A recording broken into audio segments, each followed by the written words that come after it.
Welcome to Texas Border Watch. I'm Jordan Elder. We are coming to you from Eagle Pass, Texas, right along the border today, talking all things immigration, border security, and policy. Senator John Cornyn from Texas had recently proposed new legislation that would increase staffing at ports of entry. Here in Eagle Pass, there are two bridges that serve as the ports of entry, including this one right here. You can see the people and the cars going back and forth between the United States and Mexico. People who live here tell us it can sometimes take hours to get across the border because even though there are a lot of booths and inspection stations, there isn't always enough staff for them. And this is a long-time issue for CBP. They noted it as far back as fiscal year 2012. Officials say the situation was the worst in 2023. That's when we saw a huge surge of migrants coming across the border. Agents had to be reassigned from ports of entry to help with processing and other things. Numbers are way down from that now, but Cornyn says the staffing still needs work. In addition to that, he's also calling for more technology to help detect drugs at ports of entry.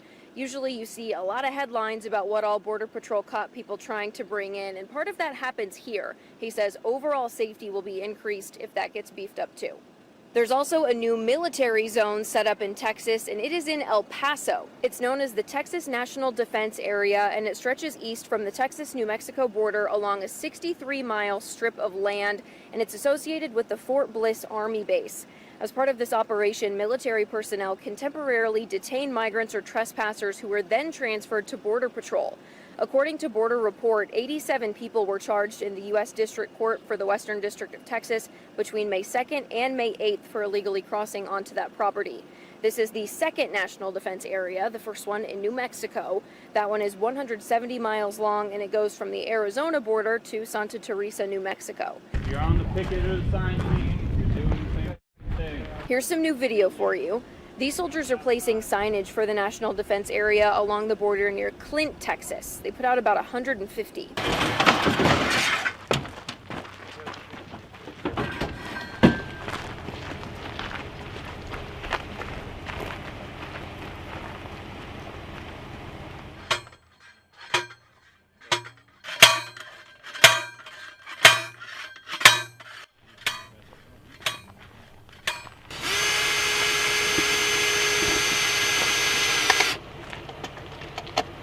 Now, one of the biggest benefits that we hear about from law enforcement on the border is that the military has a lot of surveillance resources.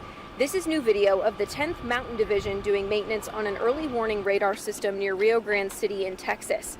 The radar system provides early warning and detection and location of any unmanned aerial surveillance or drones along the southern border. You said what? Yeah.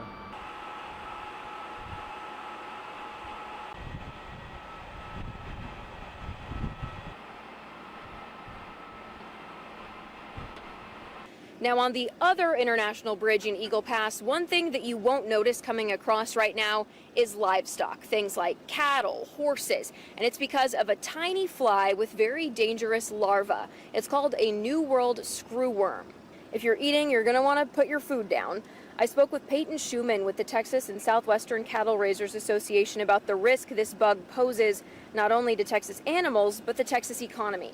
So I wish I could pronounce the Latin name for the New World screwworm, but I think the big thing to take away from it is in Latin. It is literally the, I think human eater is what it is. And so that's what our man eater, I think. And so why they call it that is the New World screwworm.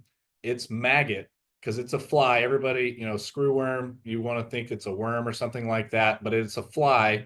The eggs that it lays when it turns into a maggot in a wound, it's the only maggot that eats living tissue. So why this poses such a threat is that New World screwworm flies, the female, can lay these eggs in any open wound in any warm-blooded animal.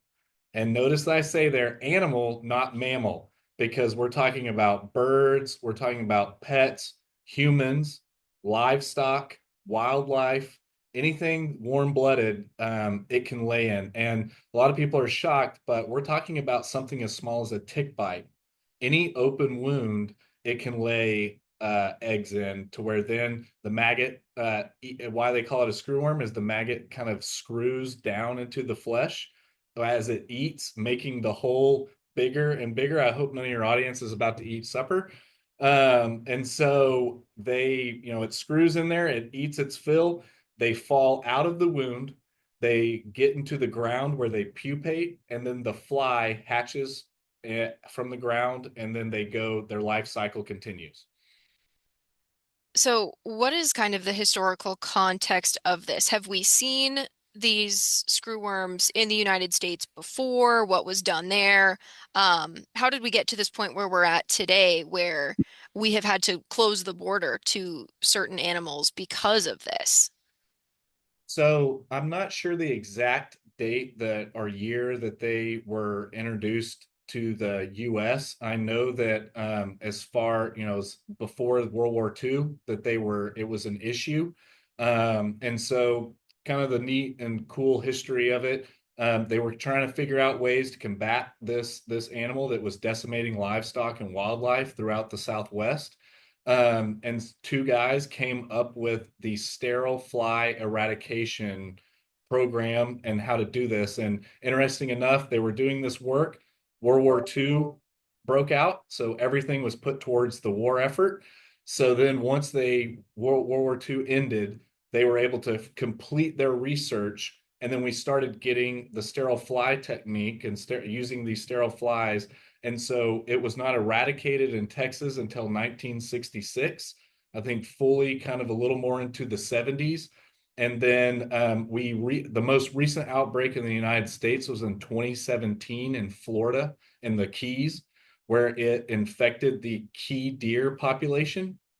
And they were able to eradicate that in a couple of years, because when you're looking at the Florida Keys, it's islands, and so it was stuck, maintained, and enclosed on an island, so it was a lot easier to manage and treat there. But yeah, and then I don't think it was pushed out of Mexico completely until the 90s, and so we're talking about decades and decades to get it to the Darien Gap in South America, and then now, as you mentioned, we've seen it shoot northward. And what are the risks, especially here in Texas, if this is something that moves back in? I think we're looking at something that we've gotten some numbers from USDA. We're looking at a $1.8 billion economic impact to Texas every year. Um, the I think the cost to livestock producers, it's like $735 million dollars a year.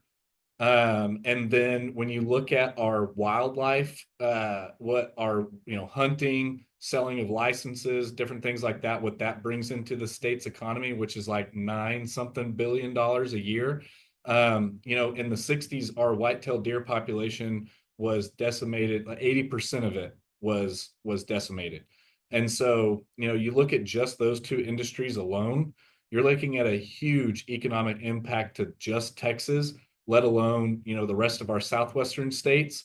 And then, something important too is this fly is very active when the weather is above 65 degrees. And so in Texas, most of the Southwest, our temperatures stay above that pretty much year round. But I say that because the fly can move northwards as far as, wherever the weather is above 65. And then, yes, the weather would push them back down. But there again, in the Southwest, we would be contending with it kind of year round. Wow. And those economic impacts, that would be if the screwworm gets into um, animals in Texas. Yes, ma'am. Perfect. So some of the groups that are opposing the border closure, they're talking about the economic harm and the supply chain disruptions from closing off the border to cattle, horses, and bison. How do you weigh that of the economic impact of closing the border versus what might happen if this worm does get into the US? Well, I know for Texas and Southwestern Cattle Raisers Association, and we were one of the first ones that issued a statement when Secretary Rollins yesterday decided to close the border. It's a decision that we had you had to look long and hard at. I mean, this is something that it's kind of all for one for all. We all have to be cognizant of the kind of burden and the load we're all going to bear. But when you look at, in those numbers we just talked about, when you look at the short term versus the long term, I think it's a drop in the bucket what we have to deal with in the next few months, or even if that balloons to a year, which I don't think anyone wants to see. I don't think the secretary wants to see, but we are very supportive of what she's trying to do because, again, we're trying to protect ourselves before it gets here.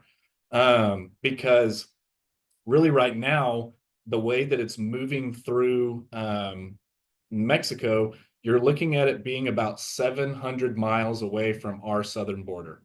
And at the rate of which it has been moving northwards, we could see it possibly by August, September. And so, shutting that border down, getting the Mexican government to aid us in our efforts, and again, to kind of put up another line of defense, I think that that's immeasurable, and you can't even put a dollar amount on that. So again, I would really just stress that, it's the short term versus the long term.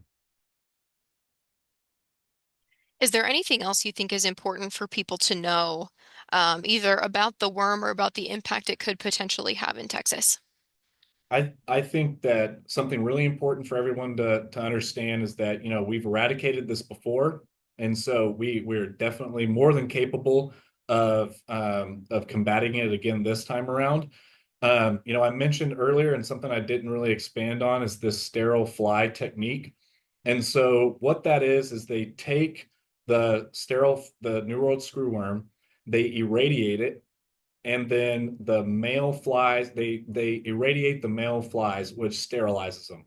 Then they put these flies into a plane, and just like a crop duster, they disperse them over the infected areas where the thinking is, and we've seen it work this way. The sterilized male fly will then mate with the wild female fly. No babies or no eggs are produced. And so it essentially kind of works itself out of the ecosystem. But the important thing there too is when you're looking at this, you really need a good barrier or line to drop these flies, to really have the most effect and it be a really effective way of handling it.